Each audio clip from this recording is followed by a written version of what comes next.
দেশে থাকা অবস্থায় যেমন জনগণের 12টা বাজাইছে, এখন দেশ থেকে যাওয়ার পরে ভারতের সহযোগিতায় বন্যা দিয়ে বাংলাদেশের মানুষকে কষ্ট দিচ্ছে। ঠিক কিনা বলেন? নাকি ভুল বলছি? আমাদেরকে যখন পানির দরকার তখন তারা আমাদেরকে শুকিয়ে রাখে, আর যখন পানির দরকার নাই তখন আমাদেরকে ডুবিয়ে তারা মারে।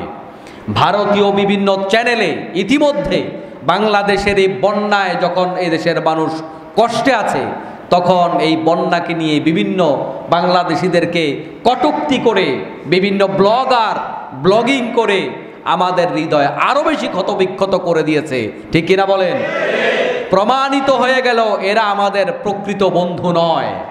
মরহুম আল্লামা সাইদি রহমাহুল্লাহ তিনি আজ থেকে 20 বছর 30 বছর আগে এই কথাগুলো পরিষ্কার করেছেন যে এরা আমাদের প্রকৃত বন্ধু নয়, এদের মতো বন্ধু থাকলে আর শত্রু লাগে না। এখন এটা প্রমাণিত হয়ে গেছে বাংলাদেশের মুসলমানদের উপরে কি যে কষ্ট। আমি হিন্দু ভাইদেরকে বিনয়ের সাথে বলবো, 2 দিন আগে আপনাদের মন্দিরে হামলা হয়েছে মর্মে শাহবাগে আন্দোলন করেছেন, মিথ্যা ভুয়া আন্দোলন করেছেন, অথচ ইনকিলাব পত্রিকা আসছে যে একজন হিন্দু ভাই বলছে আমাদের মন্দিরে হামলা হয়েছে আমরা জানি না, অথচ ভারতের মিডিয়ায় প্রচার করে। ভুয়া আন্দোলন তো করেছেন, এখন ভারতের কাছে বলেন যে আমরা পানিতে মরে যাচ্ছি, এখন আমাদেরকে বাঁচাও, এখন শাহবাগে মিছিল করেন। করবেন না তো? খুব কষ্ট লাগে আমাদের এই ভাইদের, সবাই নয়, কারণ মিডিয়ার মাধ্যমে কথাগুলো তাদের কানে যায়। আমরা সকল ধর্মের লোকদেরকে এদেশের মানুষ হিসাবে আমরা কাউকে হেয় করে কথা বলতে চাই না। সবাই আমার ভাই, সবাই দেশের নাগরিক, কিন্তু অনেকের ভিতরে দেশপ্রেম নাই, যে কারণে স্বাধীনতা যুদ্ধে তাদেরকে আমরা কম পেয়েছি, এবং বৈষম্য বিরোধী আন্দোলনের নামে যে দ্বিতীয় স্বাধীনতা যুদ্ধ হয়েছে সেই যুদ্ধ কম পেয়েছি, এবং সেই যুদ্ধের পরে পরাজিত শক্তি যখন ষড়যন্ত্র করেছে ওই ষড়যন্ত্রের ফাঁদে আবার আপনারা পা দিয়েছেন। আল্লাহ পাক বুঝার তৌফিক দান করুন। মুসলমান, হিন্দু, বৌদ্ধ, খ্রিস্টান সবার অন্তরের ভেতরে আল্লাহ তাআলা দেশপ্রেম জাগিয়ে তুলুন। সবাই বলে আমিন। আমার মুসলমান ভাইয়েরা, হাজারো মানুষ ক্ষতিগ্রস্ত, লাখো মানুষ ক্ষতিগ্রস্ত, কত মানুষ যে মারা গিয়েছে এটা এখন বলাও কঠিন, কারণ ফেনী অঞ্চলে এখনো পর্যন্ত অনেক জায়গাতেই বিদ্যুৎ সাপ্লাই দেওয়া সম্ভব নয়। বিদ্যুৎ দিলেও অসুবিধা, কারণ এই পানির মধ্যে বিদ্যুৎ দিলে বিদ্যুৎ স্পৃষ্ট হয়ে মানুষ মারা যাওয়ার সম্ভাবনা আছে। এখন বিদ্যুৎ না থাকলে ফোন চলে না, নেট চলে না, খাবার নাই, 2 তলার উপরে পর্যন্ত পানি উঠে গেছে কোথাও কোথাও, 1 তলা তো বহু আগেই ডুবে গেছে। যে কারণে এমত অবস্থায় আমাদের কাছে খবর পৌঁছানোও কঠিন। আল্লাহ তাআলার কাছে আজকের জুমা থেকে দোয়া করি, আল্লাহ তাআলা যেন সব এই বানভাসী ভাইদেরকে ও আমাদের তাড়াতাড়ি যেন তাদেরকে সুস্থ করেন, স্বাভাবিক জীবনে ফিরিয়ে দেন, তাদের ক্ষতিটুকুন যেন আল্লাহ তাআলা পুষিয়ে দেন। সবাই বলে আমিন। আমার মুসলমান ভাইয়েরা, আমরা আজকে আলোচনা করতে চাই সূরা 3 থেকে 2টা আয়াত আলোচনা করেছি। আল্লাহ পাক মানুষকে সুন্দর আকৃতিতে বানিয়েছেন, অতঃপর এই মানুষকে আল্লাহ পাক সবার চাইতে নিকৃষ্ট বানিয়ে দিয়েছেন। প্রকৃত অর্থে মানুষ তখনই মানুষ যখন তার ভিতরে মনুষ্যত্বের গুণাবলী থাকে, মুমিনের গুণাবলী থাকে। ওই গুণাবলী না থাকলে একটা মানুষ প্রকৃত অর্থে মানুষ হতে পারে। একজন মুমিনের জীবন কেমন হওয়া উচিত, কোরআন সুন্নাহর আলোকে মুমিন জীবন কেমন হওয়া উচিত, কি কি থাকলে পরে এই মানুষটাকে মুমিন বলা যায়, মুমিন জীবন কোরআন সুন্নাহর আলোকে আমরা এটা নিয়ে কথা বলতে চাই। 1 নাম্বার, একটা মানুষ মুমিন হওয়ার জন্য যেটা দরকার, যেটা না থাকলে একটা মানুষকে প্রকৃত অর্থে মুমিন বলা যায় না, 1 নাম্বার হচ্ছে একটা মানুষ ঈমানের পরে নামাজি হবে। কি হবে? عن ابن عمر رضي الله تعالى عنه قال قال رسول الله صلى الله عليه وسلم بني الإسلام على 5 شهادة أن لا إله إلا الله وأن محمدا عبده ورسوله وإقام الصلاة وإيتاء الزكاة والحج والصوم رمضان। আল্লাহ নবী সাল্লাল্লাহু আলাইহি ওয়াসাল্লাম বলেন, ইসলাম 5টা স্তম্ভের উপর দাঁড়িয়ে আছে, আর এই 5টা স্তম্ভের এক নাম্বার হলো নামাজ। ঈমানের পরে সবার আগে তাকে নামাজ পড়তে হবে। এই 5টা স্তম্ভ পালন না করলে সে মুমিন থাকতে পারে না। একটা প্রকৃত মুমিনের প্রধান পরিচয় ঈমানের পরে সে নামাজি হবে। এখন বলেন দেখে আমাদের সমাজে নামাজের পার্সেন্টেজ কত? খুব কম না? আমার মুসলমান ভাইয়েরা, আমরা নামাজি দাবি করে বসে আছি, আমরা নিজেদের মোমিন দাবি করে বসে আছি, অথচ নামাজ পড়ি না। মনে রাখবেন, নামাজ না পড়ে মুমিন থাকা যায়? যারা নামাজ পড়তো না সাহাবায়ে কেরাম এদেরকে মুমিন মনে করতো না। অতএব আমরা নামাজ না পড়ে হরদম নিজেকে মুমিন দাবি করছি, মুসলমান দাবি করছি, সন্তান হইলে মুসলমানের নাম রাখতেছি, কারণ আমি তো মুসলমান এটা মনে করছি। কিন্তু প্রকৃত অর্থে নামাজ না পড়ে মুমিন থাকা যায়? তাহলে মুমিন জীবনের 1 নাম্বার গুণাবলী, সে নামাজি হবে। কি হবে? নামাজি হওয়া দরকার আছে না নাই? নামাজ পড়বেন, দেখছেন নামাজ কমে গেছে। নামাজ পড়বেন। গতকাল দিনের আগে পরশু দিনেও ফেনী যেই সমস্ত ভাইয়েরা এখন আল্লাহকে ডাকতেছে, দিনে রাতে ডাকতেছে, অন্ধকারে ডাকতেছে, এমন অসহায় পরিস্থিতিতে পড়ে গেছে যেটা তাদেরকে বাঁচাবার মতো আল্লাহ ছাড়া আর কেউ নাই। এরকম বিপদে পড়লে আপনি কি আল্লাহরে ডাকবেন না? ওই বিপদটা যে তাদের আসবে তারা কি আগের দিন জানতো না? তাহলে আপনি আমি যখন এরকম বিপদে পড়ব তখনও ডাকবো কাকে? আল্লাহকে। ওসিলা আমরা যাই বলি না কেন, বান্দার উপর যত আযাব আসে, গজব আসে, বিপদ আসে, মুসিবত আসে, পরীক্ষা আসে, সবটা বান্দার আমলের কারণে। কার কারণে? আমলের কারণে। অতএব আমাদেরকে এই যে ইমানি পরীক্ষায় আল্লাহ পাক ফেললেন, এটা আমাদের কারণেও হতে পারে, আমাদের আমলের কারণে হতে পারে। এই জন্য নামাজিকে আগামী বছর হইলে চলবে না, এখনই পড়া দরকার। বিপদে পড়লে তো ঠিকই আল্লাহরে ডাকা শুরু করে দিবেন, তো বিপদে পড়ার আগে আল্লাহরে ডাকে, আল্লাহ পাক হয়তো ওই বিপদ আপনাকে আমাকে দিবে না। তাহলে নামাজ নিয়মিত পড়বো। রাজি আছেন? কারা কারা রাজি নাই হাত তোলেন দেখি। সবাই রাজি আছেন? আলহামদুলিল্লাহ। আল্লাহ তাআলা আমাদের সবাইকে 5 ওয়াক্ত নামাজীদের কাতারে শামিল করো, আমিন। 2 নাম্বার হলো নামাজের পরে একজন বান্দার কাজ হলো ইকামুস সালাত ওয়া ইতাইজ যাকাত। 2 নাম্বার হলো সে সাদাকা করবে, যাকাত দেবে। আমাদের সমাজে কত মানুষ এমন আছে আজকে দেশের এই করুণ অবস্থার জন্য যত কিছুকে আমরা দায়ী করব, অথচ অন্যতম একটা বড় কারণ হলো আমরা গরিবকে যাকাত দেই না। ঠিক কি না? গরিবকে আমরা যাকাত দেই না। গরিবকে যদি নিয়মিত যাকাত দিতে পারতাম, একদিকে আল্লাহর আদেশটা পালন হতো, আমার মুসলমানিত্ব রক্ষা হতো, অপর দিকে হচ্ছে গরিবকে যাকাত দিলে দেশের মধ্যে অভাব থাকতো না। 3 নাম্বার হলো হজ করা। যাদের উপর হজ ফরজ হয়েছে তাদের দায়িত্ব হলো হজ করা, অথচ আমাদের দেশের মানুষেরা বুড়া না হওয়ার আগে, দাড়ি পাকার আগে কেউ হজ করতে চায় না। ঠিক না? অনেকের তো অনেক আগে হজ ফরজ হয়ে গেছে কিন্তু হজ করে না। 4 নাম্বার হলো একজন মানুষ রমজান মাসের রোজা রাখবে। আমার মুসলমান ভাইয়েরা, ইমানের পরে 4টা কাজ, এগুলো হচ্ছে একজন মুমিনের বৈশিষ্ট্য। আপনি যদি মুমিন দাবি করতে চান আপনাকে 4টা জিনিস পালন করতেই হবে। আর যদি 4টা জিনিস পালন না করেন, নিজেকে মুমিন দাবি করেন করতে পারবেন, কিন্তু প্রকৃত অর্থে মুমিন হওয়া সম্ভব নয়। এজন্য আমাদেরকে এই 5টা বিষয়ের প্রতি কি করতে হবে? খেয়াল রাখতে হবে। এরপর একজন মুমিনের দায়িত্ব হলো মুমিনের দ্বারা প্রতিবেশী কষ্ট পাবে না। প্রতিবেশী কষ্ট পাবে না। কোন ব্যক্তি যদি প্রতিবেশীকে কষ্ট দেয় সে প্রকৃত মুমিন নয়। আল্লাহ নবী সাল্লাল্লাহু আলাইহি ওয়াসাল্লাম কে প্রশ্ন করা হলো, হে আল্লাহর রাসূল, একজন মহিলা আছেন যিনি 5 ওয়াক্ত নামাজ পড়েন, ইবাদতের মাধ্যমে, বিশেষ সালাতের মাধ্যমে, সুন্দর সিয়ামের মাধ্যমে ভালো খ্যাতি অর্জন করেছেন। একজন মহিলার কথা বলেছেন। কার কথা? পুরুষের কথা বলেন নাই। উদাহরণ শোনেন হাদিসের। আল্লাহর নবীকে প্রশ্ন করা হলো, ওই মহিলা এত সুন্দর নামাজ পড়ে, এত সুন্দর সিয়াম পালন করে, যারা ভালো মানুষ তাদের চারপাশে কিন্তু একটা আলো ছড়ায়, একটা সমালোচনা, একটা আলোচনা আছে না নাই? সাহাবী বললেন, ইয়া রাসূলুল্লাহ, ওই মহিলা খুব ভালো খ্যাতি অর্জন করেছে, কিন্তু ওই মহিলার একটা দোষ হলো ওই মহিলা তার প্রতিবেশীদের সাথে রুক্ষ ভাষায় কথা বলে, কর্কশ ভাষায় কথা বলে। আল্লাহ নবী সাল্লাল্লাহু আলাইহি ওয়াসাল্লামকে প্রশ্ন করা হলো, ইয়া রাসূলুল্লাহ, এই মহিলা এত বড় নামাজি, এত বড় রোজাদার, কিন্তু প্রতিবেশীর সাথে শক্ত ভাষায় কথা বলে, আপনি তার ব্যাপারে একটু মন্তব্য জানান। বিশ্বনবী সাল্লাল্লাহু আলাইহি ওয়াসাল্লাম বললেন, ওই মহিলা নির্ঘাত জাহান্নামী।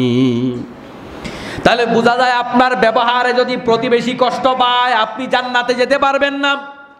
হাদিসের মধ্যে মহিলার উদাহরণ দিয়ে বোঝা যায় এই স্বভাবটা পুরুষের চাইতে মহিলাদের বেশি। এই হাদিসের মধ্যে পুরুষকে বাদ দেওয়া হয়নি, তবে উদাহরণটা যে মহিলার উদাহরণ, এর থেকে বোঝা যায় এই স্বভাবটা মা বোনদের একটু বেশি। এই জন্য যাদের কানে আওয়াজগুলো আমাদের পৌঁছায়, মিডিয়ার মাধ্যমে পৌঁছায়, মা বোনদের মনে রাখতে হবে আমার জবান দ্বারা যেন প্রতিবেশী কোনো মানুষ কষ্ট না পায়। আমার জবানের দ্বারা যে কারো ব্যাপারে যে কোনো সময় একটা বেহুদা মন্তব্য করে যেন আমি কাউকে কষ্ট না দেই। মা বোনদের একটা স্বভাব হলো না জেনে মন্তব্য করা, এটা বেশি, এটা পুরুষেরও আছে মহিলারও আছে, কিন্তু এটা মা বোনদের একটু বেশি। না জেনে মন্তব্য করে ফেলবে, এই ব্যাপারে কোনো কিছু জানেই না, ওই ব্যক্তির ব্যাপারে কিছুই জানে না, মন্তব্য করবে। এই যে মন্তব্য করলেন তার বিরুদ্ধে গীবত হয়ে গেল, ওই লোকটাকে জীবনে কোনো দিন আপনি পাবেন না ক্ষমা চাওয়ার জন্য। এমন একটা পুরুষ মানুষের গীবত করছেন, আপনি মহিলা হইলে হয়তো তারে খুঁজে পেতেন যদি ওই লোকটা মহিলা হতো, কিন্তু ওই লোকটা পুরুষ, ওই লোকটা ভিনদেশী, ওই লোকটা আপনার প্রতিবেশী নয়, আরও দূরের মানুষ। এখন ওই লোকটাকে কোনো দিন আপনার যদি অনুশোচনা হয়, ডেকে ডেকে তার কাছ থেকে ক্ষমা চাওয়ার রাস্তাও নাই, ঠিক না? এই জন্য যে কারোর ব্যাপারে কথা বলতে সাবধানে বলতে হবে যেন তার হক নষ্ট না হয়। এবার আসুন, সাহাবী এবার প্রশ্ন করতেছেন, ইয়া রাসূলুল্লাহ, আরেকজন নারী আছে যে ততটা ইবাদত করে না, তবে নিয়মিত পনির এবং মাখন দান করে প্রতিবেশীদেরকে, সুন্দর আচরণ করে, প্রতিবেশীর ক্ষতি করে না। একজন বললেন ইবাদতওয়ালা, আরেকজন বললেন তেমন ইবাদত করে না, তবে প্রতিবেশীদেরকে পনির দান করে, মাখন দান করে, ব্যবহার ভালো করে, কারোর কোনো ক্ষতি করে না। এখন ইয়া রাসূলুল্লাহ, আপনি তার ব্যাপারে একটু মন্তব্য করেন তো, এই মহিলা কোথায় যাবে? আল্লাহর নবী সাল্লাল্লাহু আলাইহি ওয়াসাল্লাম বললেন, এই মহিলার ব্যাপারে ফয়সালা হলো মহিলা যাবে জান্নাতে। সুবহানাল্লাহ। তাহলে নামাজ বেশি পড়াও একজনে জাহান্নামে চলে যাবে, আর একজন ইবাদত কম করে কিন্তু জান্নাতে চলে যাবে। এর দ্বারা বোঝা যায় নামাজ, রোজা, হজ, যাকাত, আল্লাহর হক ঠিক রাখা যতটা জরুরি, তার চাইতে বান্দার হক ঠিক রাখা অনেক অনেক বেশি জরুরি। এই জন্য আমাদের চেষ্টা করতে হবে এর মাধ্যমে যেন ক্ষতি না হয়। মুমিন জীবন কেমন হওয়া উচিত বলছিলাম, এ ব্যাপারে একটা হাদিস আমি আগেও শুনিয়েছি, কারণ আমাদের এখানে হাই রোডের পাশে মসজিদ হওয়ার কারণে শ্রোতা কিন্তু আপ ডাউন করে। হাদিসটা আবার শোনাচ্ছি। আল্লাহর নবী সাল্লাল্লাহু আলাইহি ওয়াসাল্লামকে প্রশ্ন করা হলো, আবু হুরায়রা রাদিয়াল্লাহু তাআলা আনহু হাদিসের বর্ণনাকারী, তাকে প্রশ্ন করা হলো, ইয়া রাসূলুল্লাহ, নিঃস্ব মানুষকে, সর্বহারা মানুষকে আল্লাহর নবী সাল্লাল্লাহু আলাইহি ওয়াসাল্লাম, আল্লাহর নবী প্রশ্ন করলেন সাহাবীদেরকে, আর সাহাবায়ে কেরাম প্রশ্নের জবাবে বললেন, যার কাছে মাল নাই, দিরহাম নাই, বাড়ি নাই, ঘর নাই, ওই ব্যক্তি হলো নিঃস্ব। অথচ আল্লাহর নবী বললেন না, ওই ব্যক্তি নিঃস্ব নয়, বরং ওই ব্যক্তি নিঃস্ব কোন ব্যক্তি? যে মানুষকে গালি দিয়েছিল, যে মানুষকে অপবাদ দিয়েছিল, যে মানুষকে রক্তপাত করেছিল, যে মানুষের সম্পদ আত্মসাৎ করেছে, অথবা কাউকে মারপিট করেছে, এভাবে ক্ষতি করার পর সে যখন মৃত্যুবরণ করলো, আল্লাহ রব্বুল আলামিন তার এই ঋণগুলা পরিশোধ করার জন্য ওই পাওনাদার যারা আছে তাদেরকে ডাকবেন। ডাকার পরে তাদেরকে ওই ব্যক্তির দান সদাকাগুলো তাকে দিয়ে দেওয়া হবে, তার পাহাড় সম ইবাদতগুলো তাকে দিয়ে দেওয়া হবে, তার দান সদাকা, নামাজ, রোজা, হজ, যাকাত সবগুলা সব দিয়ে ঋণ পরিশোধ করার চেষ্টা করা হবে। ততক্ষণে ঋণ শেষ হবে না, অথচ তার সবগুলা সওয়াব শেষ হয়ে যাবে। এবার ওই পাওনাদার ব্যক্তিদের গুনাহগুলা তার মাথায় দিয়ে তাকে জাহান্নামে ঢুকিয়ে দেওয়া হবে। আল্লাহর নবী বলেন, এই ব্যক্তি হলো সর্বহারা, এই ব্যক্তি হলো দরিদ্র। এজন্য আমার মুসলমান ভাইয়েরা, দুনিয়াতে যারা অভাবী তারা প্রকৃত অভাবী নয়, দুনিয়াতে যারা কম খায় তারা প্রকৃত অভাবী নয়, দুনিয়াতে যাদের কম আছে তারা প্রকৃত অভাবী নয়। প্রকৃত অভাবী, প্রকৃত ঋণী, প্রকৃত দরিদ্র, প্রকৃত নিঃস্ব ওই ব্যক্তি যার ন্যাক আমল অনেক বেশি, দুনিয়াতে অনেক টাকাওয়ালা পয়সাওয়ালা, কিন্তু আখিরাতে সব দিয়েও জাহান্নাম থেকে মুক্তি নিতে পারবে না, ওই ব্যক্তি হলো সবচাইতে বড় ফকির। এজন্য আমার মুসলমান ভাইয়েরা, আখিরাতের ধনী প্রকৃত ধনী, আখিরাতের গরিব হলো প্রকৃত গরিব। এজন্য আমার হাত এবং মুখ দ্বারা যেন কারোর কোনো ক্ষতি না হয়। এজন্য আল্লাহর নবী সাল্লাল্লাহু আলাইহি ওয়াসাল্লাম বলেন, আল মুসলিমু মান সালিমাল মুসলিমুনা মিন লিসানিহি ওয়া ইয়াদিহি, ওই ব্যক্তি একমাত্র মুসলমান যার হাত দ্বারা মুখ দ্বারা মানুষের ক্ষতি হয় না। হাত দ্বারা মুখ দ্বারা যার মানুষের ক্ষতি হয় ওই ব্যক্তি মুসলমান নয়, বলেছেন মুহাম্মাদুর রাসূলুল্লাহ সাল্লাল্লাহু আলাইহি ওয়াসাল্লাম। এর দ্বারা কাফের বুঝায় না, তবে এর দ্বারা বুঝায় ওই ব্যক্তি প্রকৃত মুসলমান নয়। এটা প্রকৃত মুসলমানের স্বভাব নয়। এই হাত দ্বারা ক্ষতি মানে, হাত মানে হলো পাওয়ার। হাত মানে কি? পাওয়ার। হাত মানে হচ্ছে ক্ষমতা। ক্ষমতার দাপটে আমাদের সমাজে কত মানুষকে মেরে ফেলেছে। সে আয়নাগরের খবর আপনারা শুনেছেন না? কত মানুষকে কষ্ট দিয়েছে। আমাদের সবার কাছে শিশু বক্তা আমরা 2 দিন আগেও জানতাম, আসলে তিনি শিশু বক্তা নন, সাইজে একটু ছোট। কি মাদানি যেন? রফিকুল ইসলাম মাদানি। তাকে উলঙ্গ পর্যন্ত করে এই হারুন, ডিবি হারুন মহিলাদের সাথে বসিয়ে ছবি তুলিয়ে মহিলাদের গায়ে ধরতে বাধ্য করেছে, হাতে সিগারেট দিয়ে ছবি তুলতে বাধ্য করেছে। আর কেঁদে কেঁদে ওই লোকটা, ওই আলেম বলেছে, আল্লাহ আমাকে যেভাবে উলঙ্গ করেছে ওই হারুনকে সেভাবে উলঙ্গ করো। আল্লাহ বাংলাদেশের মানুষের সামনে, গোটা জাতির সামনে ওই ডিবি হারুনকে উলঙ্গ করে দিয়েছে। তার উলঙ্গ ছবি ভাইরাল হয় নাই? আলেমদের দোয়া কবুল হয়েছে। মনে রাখবেন, আল্লাহ পাক সব দোয়াই কবুল করে, কিন্তু কিছু দোয়া পরকালে পুরস্কারের জন্য আল্লাহ রেখে দেয়। আপনারাও মনে করেন না দোয়া কবুল হয় না। অনেক চাই, আল্লাহ দেয় না। আল্লাহ দোয়া কবুল করে, আল্লাহ দোয়া কবুল করেন, কিন্তু বান্দাকে যখন আল্লাহ বেশি ভালোবাসেন তখন বান্দাকে পুরস্কার বেশি দেওয়ার জন্য আল্লাহ ওই দোয়া রিজার্ভ করে রাখে। কবুল করেছে, কিন্তু আপনাকে আল্লাহ বেশি দিতে চায়। কারণ যেই ব্যবসার নগদ রেজাল্ট পাওয়া যায় ওই ব্যবসার লাভ কম হয়, আর যেই ব্যবসাটা দীর্ঘমেয়াদী ব্যবসা ওই ব্যবসাতে একটু ধৈর্য লাগে, কিন্তু লাভটা অনেক বেশি হয়। ঠিক কিনা বলেন? আমার মুসলমান ভাইরা, এভাবে যাদের হাত দিয়ে মানুষের ক্ষতি করে, হাত মানে পাওয়ার, হাত মানে অস্ত্র, হাত মানে হচ্ছে ক্ষমতা। এত সুন্দর সুন্দর মেসেজ আমাদেরকে দিয়েছে। এখানে হুজুর জঙ্গি পাওয়া যায়, ওখানে জঙ্গি পাওয়া যায়। বাংলাদেশে জঙ্গির অস্তিত্ব এখনো পর্যন্ত আমরা খুঁজে পাই নাই। কথা কি বুঝতে পেরেছেন? এগুলা বলার পরিবেশ তো ছিল না। গত 15-16 বছর ধরে আলেমদেরকে গোটা পৃথিবীর কাছে কালার করার জন্য, বাংলাদেশের মুসলমানদেরকে কলঙ্কিত করবার জন্য এই ডিবি হারুনের মতো, বেনজিরের মতো লোকেরা বেনজির মিথ্যা কথা বলেছে, শুধুমাত্র বাংলাদেশের মুসলমানদেরকে কলঙ্কিত করবার জন্য। এই যত জঙ্গি নাটক, এগুলো সবগুলো সাজানো নাটক। কোথায় জঙ্গি আমরা জানি না। আপনারা যারা আমার সামনে শ্রোতা হয়ে বসেন, মিডিয়ায় যারা শোনেন, আপনারা বাংলাদেশের কোথাও জঙ্গি পাইছেন? দেখছেন কোথাও জঙ্গি? ওরা এত জঙ্গি পায় কই? এগুলো হচ্ছে সাজানো নাটক। এগুলা মাঝে মাঝে নাটক মঞ্চস্থ করে জাতির দৃষ্টি ভিন্ন দিকে আকর্ষণ করে, আর ভারত তারপরে দাদাবাবু ওদেরকে খুশি করবার চেষ্টা করে। ঠিক কিনা বলেন? তবে জাতি এগুলো মোটামুটি বুঝে গেছে। এই সমস্ত ভণ্ডদেরকে জাতি চিনে গেছে। ঠিক কিনা বলেন? আল্লাহর নবী সাল্লাল্লাহু আলাইহি ওয়াসাল্লাম তিনি বলেছেন, ভণ্ডকে আমরা আমাদের দৃষ্টিতে আমরা কিন্তু একটা সংজ্ঞা দেই, অমুক লোক ভণ্ড, বলি কি না? আল্লাহর নবী সাল্লাল্লাহু আলাইহি ওয়াসাল্লাম বলেন ভণ্ডকে, বিশ্ব নবী বললেন, যদি কোনো মানুষ সালাত, সিয়াম কিংবা হজ পালন করে তথাপিও তাকে ভণ্ড বলা যায়। নামাজ পড়লেও তারে ভণ্ড বলা যায়, রোজা রাখলেও তারে ভণ্ড বলা যায়, হজ করলেও তারে ভণ্ড বলা যায়, যদি তার মধ্যে 3টি বৈশিষ্ট্য থাকে। কয়টি? 3টি বৈশিষ্ট্য থাকলে নামাজ রোজা পড়ে ওই লোক ভণ্ড। বলেছেন মুহাম্মাদুর রাসূলুল্লাহ সাল্লাল্লাহু আলাইহি ওয়াসাল্লাম। 1 নাম্বার, যদি ওই ব্যক্তি মিথ্যা কথা বলে। এতক্ষণ যাদের নাম বললাম, এদের চাইতে মিথ্যা কথা এই জমিনে মনে আর কেউ বলে নাই। শয়তানও এত মিথ্যা কথা কয় না।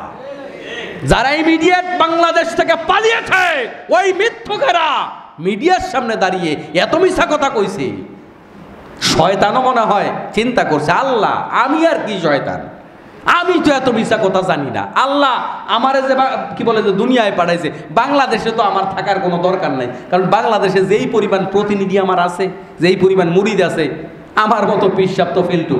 কথা বুঝেন নাই? তাহলে 1 নাম্বার, নামাজ রোজা করার পরেও কোনো ব্যক্তি যদি কি বলে, মিথ্যা কথা বলে, আল্লাহর নবী বলেছেন ওই লোক ভণ্ড। 2 নাম্বার, কোনো ব্যক্তি যদি ওয়াদা খেলাফ করে, ওয়াদা খেলাফ করে মানুষের সাথে প্রতারণা করে, ওই ব্যক্তি হচ্ছে ভণ্ড। 3 নাম্বার, অন্যের আস্থা যদি কেউ নষ্ট করে, চুক্তি যদি কেউ ভঙ্গ করে, আমানতের যদি কেউ খেয়ানত করে। 3টা কথা বললাম, চুক্তি ভঙ্গ করা, আমানতের খেয়ানত করা, আস্থা মানুষের নষ্ট করে দেয়া, মুসলিম শরীফের হাদিস। এইগুলাকে যদি কেউ করে তাহলে তার নামাজি হওয়ার পরেও সে ভণ্ড, রোজা রাখার পরেও সে ভণ্ড, তারপরে হজ করার পরেও সে ভণ্ড। আমাদের সমাজে এমন লোক আছে না নাই? এইসব লোকেরা নামাজ কেন পড়ে? আল্লাযীনা হুম ইউরাউনা, আল্লাযীনা হুম ইউরাউন, আল্লাহ তাআলা বলেছেন এরা নামাজ কেন পড়ে? এদের উদ্দেশ্য হচ্ছে নামাজ জনগণের দেখায়, বেটা আমি দৈনিক 70 রাকাত নফল নামাজ পড়ি। শয়তানের হাড্ডি, 70 রাকাত নফল নামাজ পড়লে মানুষের উপর নির্যাতন করো কেমনি? নফল নামাজটা পড়ো কখন? 70 রাকাত। ফাজলামিরা জায়গা পাও না, জাতির ধোঁকা দাও। আমার মুসলমান ভাইয়েরা, এরকম প্রতারক প্রবঞ্চক যারা আছে, বিশ্বনবী সাল্লাল্লাহু আলাইহি ওয়াসাল্লামের ভাষায় তারা হচ্ছে ভণ্ড। এই ভণ্ডদের নেতৃত্বে আমাদের বাংলাদেশটা গত 50 বছর চলতেছে। মনে কষ্ট পাইছেন আপনারা? এখন আমি তো ওই যে গত 2 জুমা আগে আমি বলেছিলাম না, হজম শক্তি বাড়াইতে হবে আমার কথা শোনার জন্য। কারণ এতদিন তো আরেকজনের বিরুদ্ধে বলছি, এখন যখন আপনার বিরুদ্ধে বলবো আপনি নিতে পারবেন না। আরেকজন দুর্নীতি করেছে, আমি কথা বলেছি, আপনি এখন আবার ব্যাংক ডাকাতি করতে গেছেন, আপনি এখন আবার চাঁদাবাজি করতে গেছেন, আপনি এখন আবার রাস্তায় রশিদ দিয়ে টাকা কালেকশন করেন, আপনি এখন আবার ওই যে বাস স্ট্যান্ডে সিএনজি স্ট্যান্ডে গিয়ে চাঁদাবাজি শুরু করছেন। তো আমি ওদের বিরুদ্ধে বলছি, আপনার বিরুদ্ধে বলবো না? ও এটা করলে হারাম, আপনি করলে হালাল নাকি? গোটা বাংলাদেশে একটা শ্রেণী এই বাদরামি শুরু করেছে, আবারও চাঁদাবাজি শুরু করছে। আমার মুসলমান ভাইয়েরা, এই 2টা শ্রেণী চাঁদাবাজ আছে। একটা শ্রেণী বিশেষ বিশেষ লোক যারা বর্তমান স্বাধীন হওয়ার পরে এরা স্বাধীনতা বিরোধী। ওদের একটা শ্রেণীর বিরুদ্ধে সরকার, তারপর কি বলে যে একটা শ্রেণীর বিরুদ্ধে দুর্নীতি দমন কমিশন, একটা শ্রেণীর বিরুদ্ধে সাধারণ জনগণ মামলা করবে, গ্রেপ্তার হবে। আর একটা শ্রেণী কিন্তু গ্রেপ্তার হবে না। ওরা কি করবে? ওরা এতদিন আওয়ামী লীগ করছে, এখন সুন্দর করে আরেকটা দলে ঢুকে যাবে, নাম বললাম না। ওরা আরেকটা দলে ঢুকে যাবে, ওরা ঢুকে আবার চাঁদাবাজি করবে। এদেরকে ছাড় দেওয়া যাবে না। এ হাজারো ছাত্র তরুণ যারা তাদের মায়ের মুখ খালি করে রক্ত দিয়ে আমাদেরকে স্বাধীনতা এনে দিয়েছে, সেই স্বাধীন বাংলাদেশে কোনো চাঁদাবাজি চলবে না। এখনো সময় আছে, আবার এরা ইস্টাবলিশড হয়ে গেলে তখন আবার পারবেন না। এদেরকে সুযোগ দেওয়া যাবে না। মসজিদগুলোতে প্রতিটা ইমামকে হক কথা বলতে দিতে হবে, সুযোগ দেবেন না এদেরকে। নাইলে আবার এরা যখন আবার আগের যাবে, আগে বসে যাবে। এখন তো রাজনীতি বদলাবে, রাজনৈতিক দল বদলাবে, ফরম বদলাবে, নাম বদলাই আবার ডুববে, আবার শয়তানি করে শুরু করে দিবে। কথা কি বুঝতে পেরেছেন? আমরা এই অশান্তি আর চাই না, আমরা একটা সুন্দর বাংলাদেশ চাই। কি বলেন? আপনারা সবাই চান তো? শোনেন, সত্য প্রতিষ্ঠা করা একটু কঠিন, সত্য কথা বলা একটু কঠিন, সত্যটা সহ্য করা একটু কঠিন। নিজের বিরুদ্ধে যাবে, তারপরেও সত্য যখন প্রতিষ্ঠিত হয়ে যাবে, শান্তি কিন্তু সবাই পাবে। আপনি খেয়াল করে দেখেন না একটা জিনিস হিসাব মিলান। বলে যে আগের সরকারের চাইতে এই সরকার 3 গুণ বেতন বাড়াইছে। তো 3 গুণ যে বেতন বাড়াইছে, 5 গুণ যে চাঁদাবাজি করতেছে। এখন আপনার আগে 5,000 বেতন পাইতেন, এখন 15,000 করছে। 15,000 দিয়া তো আপনি মাস শেষে আরো 10,000 আপনার ঘাটতি থাকে। কিন্তু আগে 5,000 বেতন দিয়া চাঁদাবাজি কম ছিল, কম থাকার কারণে ওই 5,000 খরচ কইরা আরো পকেটে 500 টাকা জমা আছে। এখন 15,000 দিয়া জমা থাকে না তো। তার মানে আমার বেতন কম হোক। আপনি চাঁদাবাজি যদি করেন, এই অন্যায়গুলোকে প্রশ্রয় দেন, আপনি ঘুষ নেবেন, আরেক জায়গায় আপনি ঘুষ দেবেন, লাভ কি হইল? আমরা চাই আপনি ঘুষ নেবেনও না, ঘুষ দেবেনও না। তাইলে আপনার ব্যয় কমে যাবে না? তাহলে আয় কমলে কোনো অসুবিধা আছে? আপনার আয় কমুক কিন্তু ব্যয়ও কমে গেল, তাহলে আপনি দুনিয়াতেও সেফ, আখিরাতেও সেফ। কিন্তু আপনি ঘুষ খাইলেন, আবার আমাদের সমাজের অসঙ্গতির কারণে আরেক জায়গায় ঘুষ দিলেন। তা রেজাল্টটা কি হইল? রেজাল্টটা হলো মাঝখান দিয়ে আপনি গুনাহগার হইলেন। কারণ বিশ্বনবী সাল্লাল্লাহু আলাইহি সাল্লাম বলেছেন, ঘুষ দাতা, ঘুষ গ্রহীতা দুজনই জাহান্নামে যাবে। তো এইভাবে আমরা গোটা জাতি জাহান্নামে যাচ্ছি, কারণ আমরা সবাই ঘুষের সাথে জড়িত। এই আমি সহ, নাউজুবিল্লাহ বলেন। আমি সহ কেন বললাম? এখন আল্লাহ জানে, ইদানিং যাচ্ছি না, আপনি পাসপোর্ট করতে যান না, ঘুষ ছাড়া করতে পারবেন না। অনেক কিছু আছে, ঘুষ ছাড়া চলে না, ফাইল আটকে থাকে। তো আমরা চাই এই অসঙ্গতিগুলা দূর হয়ে যাক। আবার এই ক্ষেত্রে অনেকে বেশি অধৈর্য। প্রিয় মুসলমান ভাইরা, কথাগুলা মাথায় ঢুকান, এত অধৈর্য হবেন না। 16 বছর 20 বছর 16 বছর বেশি অসঙ্গতি, 50 বছরে গড়ে ওঠা সিন্ডিকেট, এটা কি 15 দিনে ছাত্ররা দূর করতে পারবে? একটু ধৈর্য ধরেন না। আপনি এত জীবন দিয়ে রক্ত দিয়ে এরা দেশটা এনে দিয়েছে, আপনি 2 দিনে এদের বিরুদ্ধে বক্তব্য দেওয়া শুরু করে দিয়েছেন।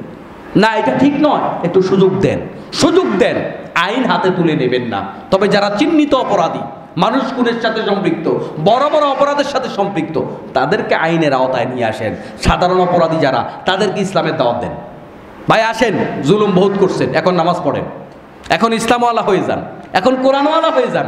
তাকে দাওয়াত দেওয়ার দায়িত্ব আমাদের আছে না? তাকে আপনি ইসলামের দাওয়াত দিবেন, এটাই হচ্ছে আমাদের কাজ।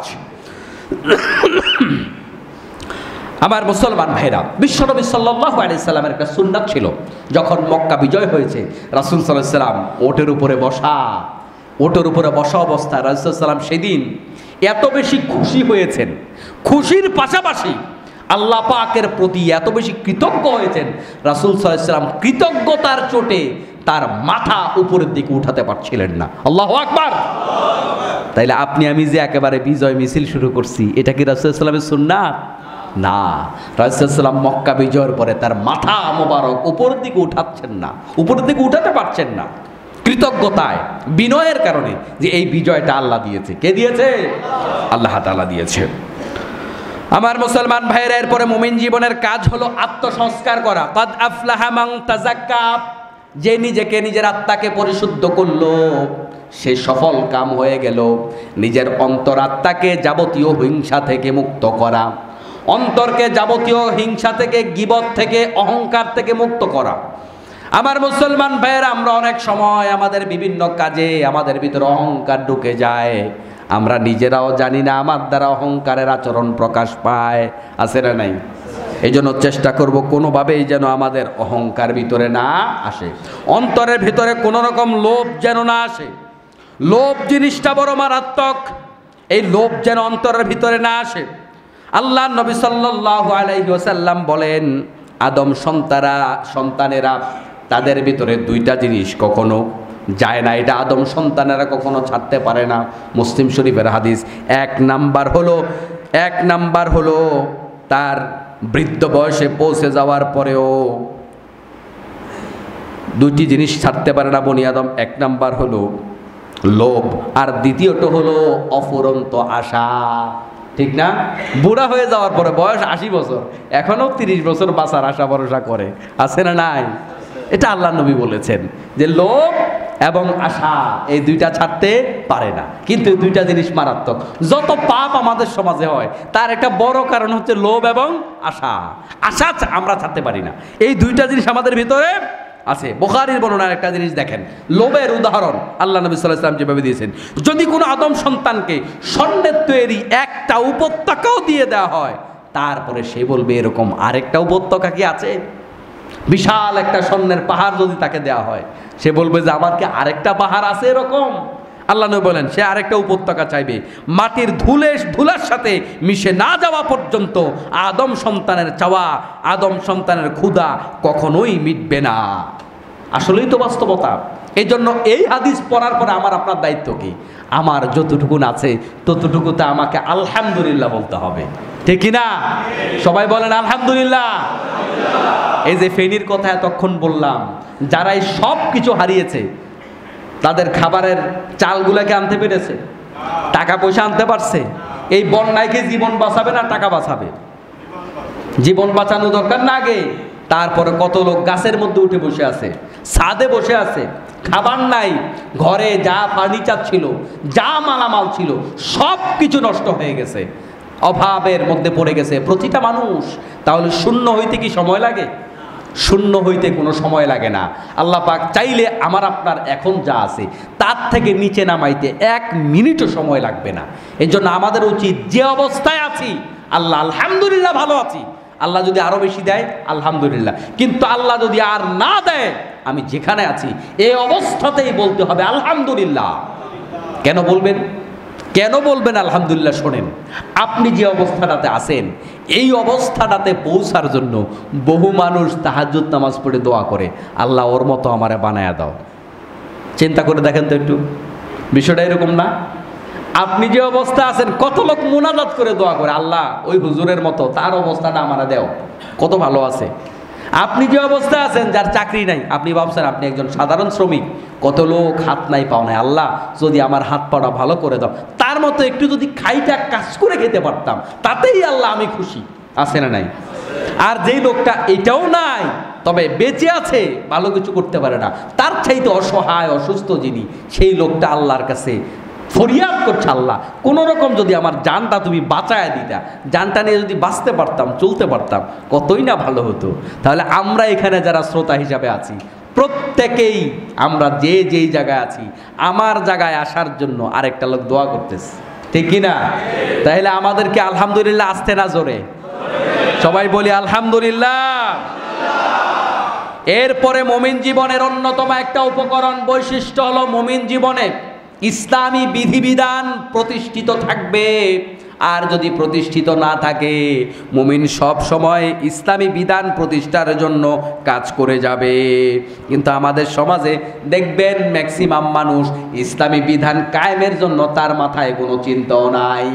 এই যে আপনারা এত অশান্তি দেখতেছেন দেশ জুড়ে, দুনিয়া জুড়ে, এই সব কিছুর পেছনে মূল কারণ ইসলামী বিধিবিধান, ইসলামী দণ্ডবিধি প্রতিষ্ঠিত নয়। ইসলামী দণ্ডবিধি প্রতিষ্ঠিত থাকলে দেখতেন আপনি চোখ বন্ধ করে ঘুমাইতেন, দরজা খোলা, কোনো অসুবিধা নেই, কোনো অসুবিধা নাই। এগুলার সমাধান ইসলাম ছাড়া আর কোনো ধর্মে নাই, একমাত্র ইসলামে আছে।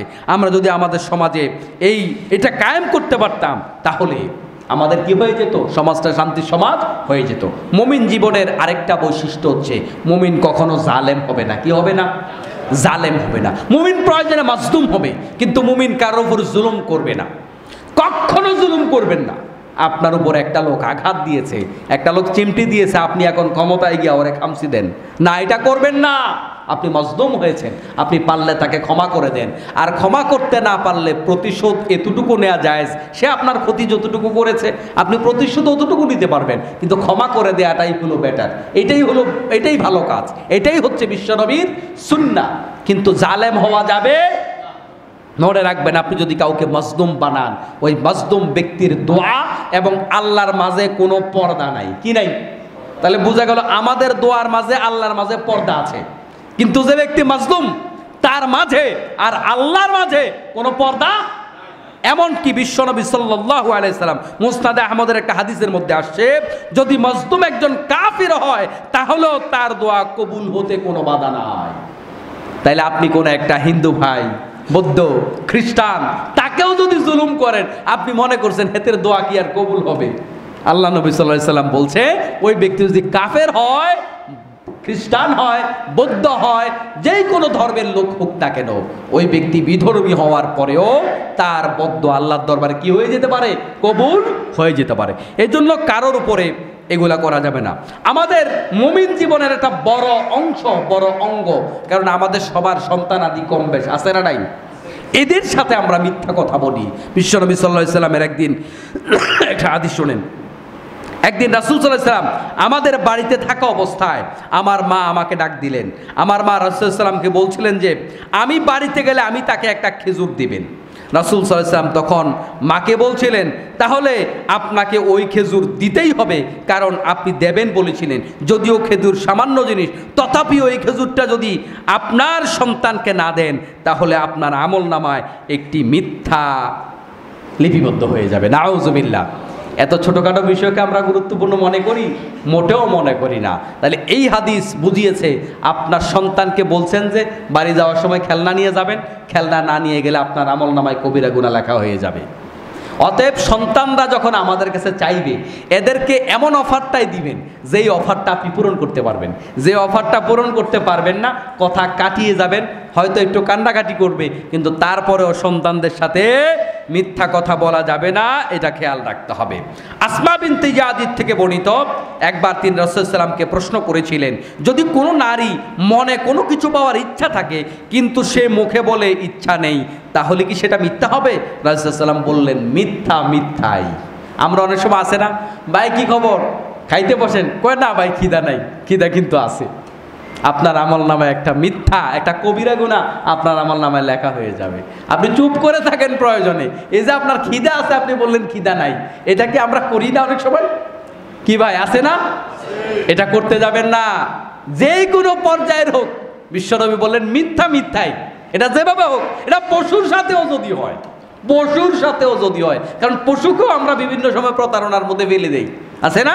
এই জন্য পশুর সাথেও কোনো মিথ্যা আচরণ করা যাবে না, আমাদের খেয়াল রাখতে হবে। আমার মুসলমান ভাইরা, বিশ্বনবী সাল্লাল্লাহু আলাইহি সাল্লাম বলেন, একজন ব্যক্তি প্রকৃত ইমানদার হতে পারবে না ততক্ষণ পর্যন্ত যতক্ষণ না সে মিথ্যাকে সম্পূর্ণরূপে ছাড়তে পারবে, এমনকি কৌতুক এবং বিতর্ক করার সময়ও সে যেন মিথ্যার আশ্রয় না নেয়। আমাদের অনেকের পেশাই আছে এরকম, ইউটিউবার কৌতুক করে বেড়ায়, ইউটিউবার ফানি ভিডিও বানিয়ে বেড়ায়, আছে না নাই?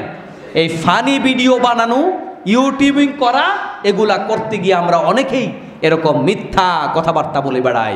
তাহলে এই সমস্ত ফানি কাজ করতে গিয়েও কেউ মিথ্যা কথা বলতে পারবে না। এই ব্যাপারগুলো আমাদের খেয়াল রাখতে হবে। বিশ্বনবী সাল্লাল্লাহু আলাইহি ওয়াসাল্লামের পরে মুমিনের জীবনের এই বৈশিষ্ট্যগুলোর ব্যাপারে বলেন, 3 ধরনের মানুষ কখনো বেহেশতে প্রবেশ করতে পারবে না। কয় ধরনের মানুষ? 3 ধরনের মানুষ কখনো বেহেশতে প্রবেশ করতে পারবে না।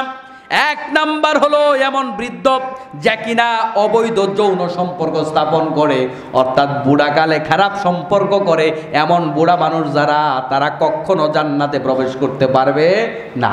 তার মানে জোয়ানকালে অপকর্ম করার চাইতে বুড়াকালে তার অবস্থা এখন ভালো না, ওই সময় যদি কেউ অপকর্ম করে এটা বড় মারাত্মক, তাকে আল্লাহ নবী বলেছেন কখনো জান্নাতে প্রবেশ করতে পারবে না। দ্বিতীয় ওই ব্যক্তি যে ব্যক্তি মিথ্যা কথা বলে, আর তৃতীয় সেই ব্যক্তি যে ব্যক্তি দরিদ্র হওয়ার পরেও অহংকারী হয়। এমনিতে অহংকারী আর দরিদ্র হওয়ার পরে অহংকারী দুইটা ভিন্ন জিনিস। করে ভিক্ষা কিন্তু কথার মধ্যে বড় ঠেলা, আছে না এরকম লোক? এটা আল্লাহ তাআলা পছন্দ করে, অহংকারটাই আল্লাহ পছন্দ করে। অহংকার হচ্ছে আল্লাহর চাদর, যে ব্যক্তি অহংকার করলো সে আল্লাহ পাকের জামা নিয়ে টানাটানি করলো, নাউজুবিল্লাহ। কত বড় মারাত্মক, চিন্তা করেন। অহংকার আল্লাহর জামা, যে ব্যক্তি অহংকার করলো সে আল্লাহর জামা ধরে টান দিল, নাউজুবিল্লাহ। সে জায়গায় কোনো মানুষ নিজে এমনি অভাবী, নিজে চলতেই পারে না, ওই ব্যক্তি যদি আবার অহংকার করে, এটাকে আল্লাহ পাক বেশি অপছন্দ করে। অভাবী মানুষ, গরিব মানুষ, কিন্তু আবার অহংকার করে, এরকম লোক আমি অনেক দেখেছি। এটা কিন্তু মারাত্মক খারাপ, এটা মানায় না। একটা লোক অহংকার করবে, তার অহংকার করার এবিলিটি আছে, কিন্তু অহংকার আল্লাহ পছন্দ করে না, হারাম। কিন্তু একটা লোকের কিছুই নাই, ওই লোকটা যদি অহংকার করে, এটা আল্লাহ পাক বেশি অপছন্দ করে, এটা করা যাবে না। মুমিনের বৈশিষ্ট্য হচ্ছে ব্যবসা বাণিজ্যের ক্ষেত্রে মিথ্যা কথা বলা যাবে না। বিশ্বনবী সাল্লাল্লাহু আলাইহি ওয়াসাল্লাম বলেন, এর চেয়ে বড় অসত্যতা আর প্রতারণা কি হতে পারে? তুমি তোমার ভাইয়ের সাথে যা বলছো সে ধারণা করেছে তুমি সত্য কথা বলছো। বুখারীর বর্ণনা, চিন্তা করে দেখেন আমাদের মনের কথাগুলো আল্লাহ নবী বলে গেছে যে আপনি, এর চেয়ে বড় প্রতারণা কি হতে পারে? আপনি বলছেন মিথ্যা কথা, কিন্তু যাকে বলছেন সে ভাবছেন আরে আমার সাথে সত্য কথাই বলছে। এরকম হয় না? হয় না? হয়তো আপনি কিন্তু সরল মনে বিশ্বাস করছেন, আর ও আপনারে মিথ্যা কথা বলে একটা ধোঁকা দিছে। আল্লাহ নবী বলেন এর চাইতে বড় প্রতারণা আর কিচ্ছু হতে পারে না। অন্য হাদিসের মধ্যে বিশ্বনবী বলেছেন, যে ব্যক্তি প্রতারণা করে কোনো মুমিন ভাইয়ের সাথে, ওই ব্যক্তি আমার দলভুক্ত না, সে আমার উম্মতি না। এই জন্য এই সমস্ত খারাপ গুণ থেকে আমাদের হেফাজত করতে হবে। মুমিনকে সত্যের সাক্ষী হতে হবে। মুমিন কখনো ওয়াদা খেলাপ করতে পারবে না। মুমিন ক্ষমতার অপব্যবহার করতে পারবে না। মুমিন অপর মুমিনের গোপনীয়তা রক্ষা করবে, এটা মুমিনের একটা স্বভাব, গোপনীয়তা রক্ষা করবে। অনেকে আছে কথা পেটে ধারণ করতে পারে না, কেউ আপনার কাছে একটা কথা বলেছে সেটা বলে বেড়ায়, এটা খেয়াল রাখতে হবে। কথাবার্তার মধ্যে মুমিনের আদব থাকবে। কি থাকবে? আদব বুঝেন, শিষ্টাচার থাকতে হবে। কথাবার্তার মধ্যে মার্জিত কথা বলবে, ভদ্র কথা বলবে, সে নরম ভাষায় কথা বলবে। কারণ এই কথা বলা কে দান করেছেন? সমাজে যারা কথা বলতে পারে না তাদের কোনো অপরাধ আছে? অপরাধ নাই। তাহলে কথা বলা আল্লাহ তাআলা আমাদের শিখিয়েছেন। আল্লাহ মাহুল বায়ান, সূরা আর রহমান আল্লাহ পাক বলেছেন আমি তোমাদের কথা বলা শিখিয়েছি। তাহলে কথা বলা যে আল্লাহ শিখিয়েছেন, এটা কার ক্রেডিট? আমার নাকি আল্লাহর? আল্লাহর। ওই কথা যেন অহংকারী কথা না হয়ে যায় সেদিকে খেয়াল রাখতে হবে। তর্ক বিতর্ক করা মুহাম্মদুর রাসূলুল্লাহ সাল্লাল্লাহু আলাইহি ওয়াসাল্লাম নিষেধ করেছেন। যে ব্যক্তি বিতর্কের বিষয়ে আলোচনা এবং অযৌক্তিক কথাবার্তা পরিহার করে চলে, তার জান্নাতের নিচের অংশে তাকে একটি ঘর তৈরি করে দেওয়া হবে। তাহলে বেহুদা বিতর্ক যারা করবে না তাদেরকে আল্লাহ নবী সাল্লাল্লাহু আলাইহি ওয়াসাল্লাম বললেন জান্নাতে তাদের জন্য একটা আলাদা ঘর তৈরি করা হবে। সুবহানাল্লাহ। এরপরে আল্লাহর কাছে সবচাইতে বেশি অপছন্দনীয় হচ্ছে যারা অহেতুক তর্ক করে বেড়ায়, নাউজুবিল্লাহ। এই জন্য কথায় কথায় তর্কে লেগে যাওয়া, এই অভ্যাসটা আমাদের পরিহার করতে হবে। ওয়াইদা খাতাবাহুমুল জাহিলুনা ক্বালু সালামা। আল্লাহ নবী সাল্লাল্লাহু আলাইহি সাল্লাম বলেছেন, যখন কোনো ব্যক্তি তর্ক করবে, জাহেল ব্যক্তি তর্ক করবে, জাহেলের সাথে তর্ক নয়, বরং জাহেলের সাথে কি করতে হবে? সালাম দিয়ে বিদায় নিতে হবে। সর্বশেষ যে কথা বলতে চাই, আমরা আজকে এই ফেনীবাসী যে কষ্টে আছে, এই ফেনীবাসীর কষ্ট থেকে আমাদের গোটা দেশবাসীকে শিক্ষা নিতে হবে যে এই জালেমরা আমাদেরকে কষ্ট দিয়েছে, তাদেরকে চিরতরে বয়কট করতে হবে। আরো আসতে বলেন, ঠিক আছে কিনা? চিরতরে ওদেরকে বয়কট করতে হবে। ওই ভিনদেশি পণ্য আমাদেরকে চিরতরে বয়কট করতে হবে। যারা ছাত্র পড়াশোনা করার জন্য যাবেন, একান্ত তারা ছাড়া আপনাদেরকে একটা বিষয় বলে দিচ্ছি, আপনারা আমাদের এই দেশ স্বাভাবিক হওয়া পর্যন্ত অথবা অন্তত একটা বছরের জন্য ভারতীয় ভিসা লাগানো বন্ধ করে দেন। দেখবেন কেমনে কান্দাকাটি শুরু হয়ে যায়। কারণ আমাদের বাংলাদেশ ভারত থেকে যেই পরিমাণ রেমিটেন্স বাংলাদেশ আয় করে, তার চেয়ে অনেক অনেক অনেক অনেক বেশি রেমিটেন্স ভারত বাংলাদেশ থেকে আয় করে। এজন্য মনে রাখবেন, আমাদের জবাব দিতে হবে, জবাব দিতে হবে, কথা বলতে হবে। আমাদের সবচাইতে বড় শত্রুকে সেটা আমাদের চিনতে হবে। আমাদের এদেশে অগণতান্ত্রিক অবস্থা, আমাদের এদেশে আইনের শাসন না থাকা, আমাদের সিন্ডিকেট, আমাদের বাংলাদেশে মুসলমানদের উপর নির্যাতন, আমাদের বাংলাদেশে হিন্দু ভাইদের উপর নির্যাতন, প্রত্যেকটার পেছনে আমাদেরকে পানিতে মারা, ভাতে মারা, প্রত্যেকটার পেছনে তারা দায়ী। ঠিক কিনা বলেন? এজন্য ঈমান যদি আপনার থাকে, এই ব্যাপারে আপনাকে শক্ত ভূমিকা পালন করতে হবে। পাশাপাশি আপনাদের কাছে একটা আবদার রাখতে চাই। আবদারটা হচ্ছে এই, আমরা তাদের পাশে একটু দাঁড়াতে চাই। রাজি আছেন আপনারা? এই জন্য আপনাদেরকে সবাইকে একটু আগাতে হবে। সবার প্রস্তুতি এই মুহূর্তে নাও থাকতে পারে।